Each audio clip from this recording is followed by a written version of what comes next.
नमस्कार,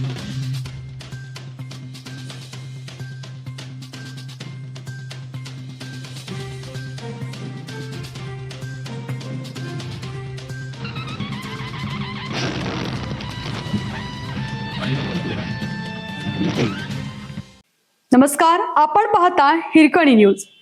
हिरकणी न्यूज प्रत्येक क्षण ताज्या घडामोडी आणि महत्त्वाच्या प्रत्येक बातमीसाठी नेहमीच. डंपर गेला 10 फूट भगदाडात. रस्त्यांबाबत पालकमंत्र्यांचा दावा फोल. गंगापूर रस्त्यावरील नवशा गणपती मंदिराकडे जाणाऱ्या कॉलनी रस्त्याला शुक्रवारी 10 फूट खोल भगदाड पडले. खडी घेऊन आलेला डंपर यात कोसळला. महापालिकेच्या बेफिकिरीबाबत नागरिकांमधून संताप व्यक्त होत आहे. रस्ते दुरुस्तीचा पालकमंत्री गिरीश महाजन यांचा दावा फोल ठरत आहे. डंपर चालकाने उडी मारल्याने त्याचा जीव वाचला. ही घटना घडताच परिसरातील नागरिकांची येथे मोठी गर्दी झाली. या रस्त्यावरील खड्डे खडी डांबरीने मुजवून तात्पुरती मलमपट्टी केली जात आहे.